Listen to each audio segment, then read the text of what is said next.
Torcida do West Ham hostiliza Lucas Paquetá no meio do jogo e decreta o fim da linha na Inglaterra. Filipe Luís barra medalhão milionário para a entrada de joia da base no Clássico e o planejamento físico de De La Cruz gera polêmica nos bastidores para 2026.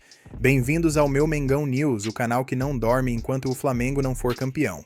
A situação em Londres chegou a um ponto de ruptura total e irreversível. O que aconteceu neste sábado no Estádio Olímpico de Londres não foi apenas um protesto, foi um decreto de divórcio litigioso entre a torcida do West Ham e Lucas Paquetá. O time venceu na Premier League, somou 3 pontos fundamentais para se afastar da zona de rebaixamento, mas a arquibancada não quis saber de comemorar com o brasileiro.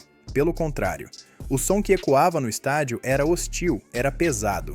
Relatos de quem estava lá e a própria transmissão internacional captaram um coro que dizia, em tradução livre, "O West Ham não precisa de você".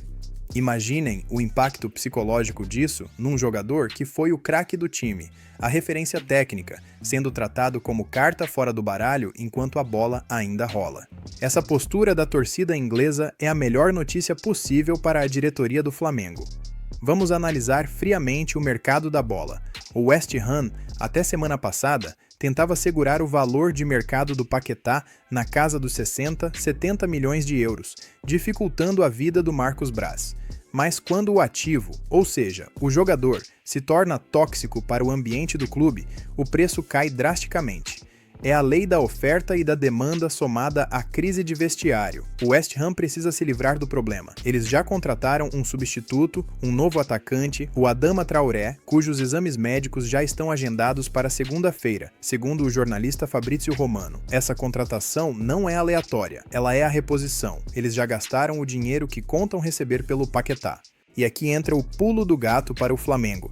Com a torcida expulsando o jogador e o substituto chegando, o West Ham perde o poder de barganha. Aquele valor de 40 milhões de euros, que antes parecia pouco para os ingleses, agora começa a ser visto como uma solução mágica para eles recuperarem o investimento e limparem o clima no clube. Para o Flamengo, repatriar o Paquetá nessas condições seria o maior movimento de mercado da América do Sul nos últimos 10 anos, superando até a volta do Gerson. Taticamente, Paquetá chegaria para ser o cérebro que flutua entre as linhas, algo que Filipe Luís deseja desesperadamente para variar o esquema tático, saindo da dependência exclusiva das pontas. Mas atenção, porque essa não é a única mudança drástica que está acontecendo no planejamento do mais querido. Daqui a pouco eu vou te contar sobre um goleiro que foi regularizado às pressas e pode barrar o Rossi num movimento ousado da comissão técnica. Mas antes, precisamos falar sobre o que vai acontecer no gramado do Maracanã neste domingo. O retorno de Jorginho é muito mais do que apenas um jogador voltando de um procedimento dentário. A ausência dele contra o Vasco mostrou como o meio-campo do Flamengo pode ficar exposto sem aquele carregador de piano que sabe sair jogando. Jorginho havia extraído o siso, um procedimento que parece simples para nós, meros mortais, mas que para um atleta de alto rendimento envolve riscos de inflamação e impacto sistêmico que afetam o equilíbrio e a força. Vê-lo treinando sem limitações no ninho do urubu devolve a alma ao setor defensivo do meio-campo.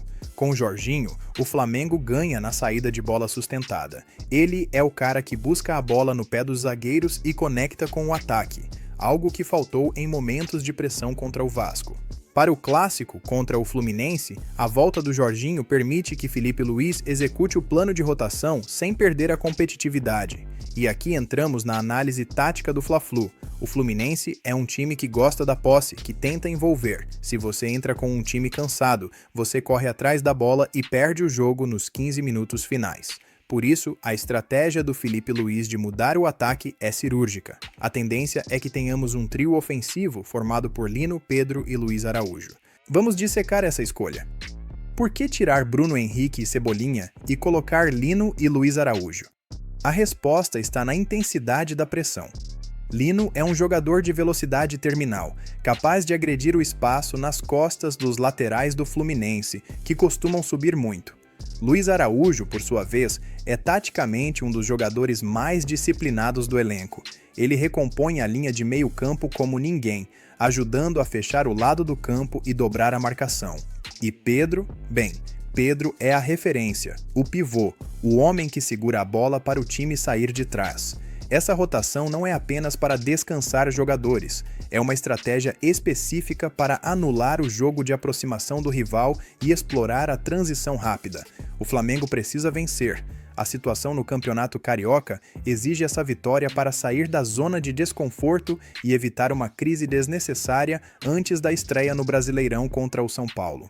E falando em decisões difíceis da comissão técnica, segura essa: tem um titular absoluto, ídolo da torcida, que vai ficar de fora não por lesão, mas por um protocolo médico que pode mudar a história do clube em 2026. Daqui a pouco eu explico por que De La Cruz vai virar um jogador de partidas selecionadas, mas antes, vamos olhar para o gol rubro-negro. A notícia de bastidor que corre nos corredores do Ninho do Urubu é sobre a regularização do goleiro Andrew. Até quarta-feira, ele era carta fora do baralho por questões burocráticas da FRJ. Mas agora, com a documentação 100% ok, o bid do Carioca deu sinal verde. E por que isso é relevante? Porque existe uma possibilidade real de Agustin Rossi ser preservado. Rossi vem de uma sequência pesada, e o estilo de jogo do Filipe Luís, que exige que o goleiro jogue adiantado, quase como um líbero, gera um desgaste mental enorme. Andrew é visto internamente como um goleiro moderno, com excelente jogo com os pés, e dar a ele a titularidade num clássico é um teste de fogo que a comissão técnica quer fazer. Se ele for bem, o Flamengo ganha uma sombra real para o Rossi, elevando o nível da disputa na posição. Se o Rossi jogar, ótimo, mas ter o Andrew pronto e regularizado tira o peso das costas da diretoria de ir ao mercado buscar um reserva imediato. É a base salvando o orçamento mais uma vez. Agora precisamos ter uma conversa séria sobre o planejamento para Nicolás de la Cruz, Arrascaeta e Ayrton Lucas. A informação é que esses três devem ser preservados do Fla-Flu. Mas o buraco é mais embaixo quando falamos do uruguaio De La Cruz. O Departamento de Fisiologia do Flamengo, junto com a comissão técnica, traçou um plano que podemos chamar de Protocolo de Ouro. A ideia é a seguinte: De La Cruz não joga mais o arroz com feijão. O Flamengo quer ter o jogador em sua plenitude física apenas nos jogos decisivos. Lembram da final do Mundial? Aquele jogo onde ele entrou no lugar do Jorginho? O que vimos ali foi um De La Cruz elétrico, intenso, decisivo, batendo pênalti com frieza e controlando o ritmo. Aquele é o De La Cruz que o Flamengo quer. Mas para ter aquele jogador, não dá para desgastá-lo em jogos menores do estadual, ou em viagens longas e desnecessárias no início da temporada. O joelho dele, a musculatura, tudo exige um cuidado especial. O torcedor precisa entender que ver o De La Cruz no banco em alguns jogos não é poupar, é preparar. É melhor tê-lo 100% em 30 jogos grandes do ano do que tê-lo 60% em 60 jogos, arrastando-se em campo e correndo risco de lesão grave. É uma mudança de mentalidade. O Flamengo de 2026 pensa na longevidade e na performance de pico. Arrascaeta entra no mesmo barco, e Ayrton Lucas, pela explosão física que seu jogo demanda, também precisa desse freio de mão puxado agora para voar lá na frente. Mas se os medalhões estão sendo poupados, quem carrega o piano? É aí que entra a grande surpresa, o reforço caseiro que está deixando a torcida de boca aberta. Mas antes de falar dele, deixa eu te fazer uma pergunta rápida. Você já garantiu o manto de 2026? Aquele que eu mostrei no início? Se você ainda não clicou na sacolinha de produtos aqui do vídeo, você está perdendo a chance de vestir a camisa mais bonita da temporada com preço de fábrica. É original, é Brasiline, ajuda o clube e chega na sua casa. Clica aí agora na aba Produtos e dá uma olhada, porque o estoque voa. Voltando ao campo, vamos falar de Everton Araújo. O garoto virou gente grande. Contra o Vasco, ele entrou numa fogueira e saiu sem nenhuma queimadura. Pelo contrário, ele apagou o incêndio. Desde o final do ano passado, Everton vem numa crescente assustadora. No jogo contra o Mirassol, ele já tinha dado mostras de que a camisa não pesava. Ele tem a passada larga, o desarme preciso e, o mais importante, a personalidade para jogar no Flamengo. A ascensão do Everton Araújo cria um problema, mas um problema bom para o Filipe Luís e um problema péssimo para outro jogador, Alan. o volante Alan, que custou uma fortuna aos cofres do clube, ficou fora da relação do último jogo por opção técnica. Percebam a gravidade e a importância disso. Alan estava treinando, estava apto, sem dores, sem lesão. Filipe Luís olhou para o treino, olhou para o Everton Araújo, olhou para o Alan e decidiu levar o garoto. Isso é a meritocracia na veia. Isso manda um recado para o elenco inteiro. Nome e preço de transferência não escalam time aqui. Quem corre mais, quem se entrega mais, joga. Everton Araújo se preparou nas férias. Enquanto muitos viajavam, ele focava no físico. O resultado tá aí. Ele é dinâmico, cobre os espaços que o De La Cruz deixaria vagos e protege a zaga com uma vitalidade que o Alan, infelizmente, ainda não conseguiu mostrar com regularidade. Para o jogo contra o Fluminense, a expectativa é que Everton tenha minutos importantes novamente.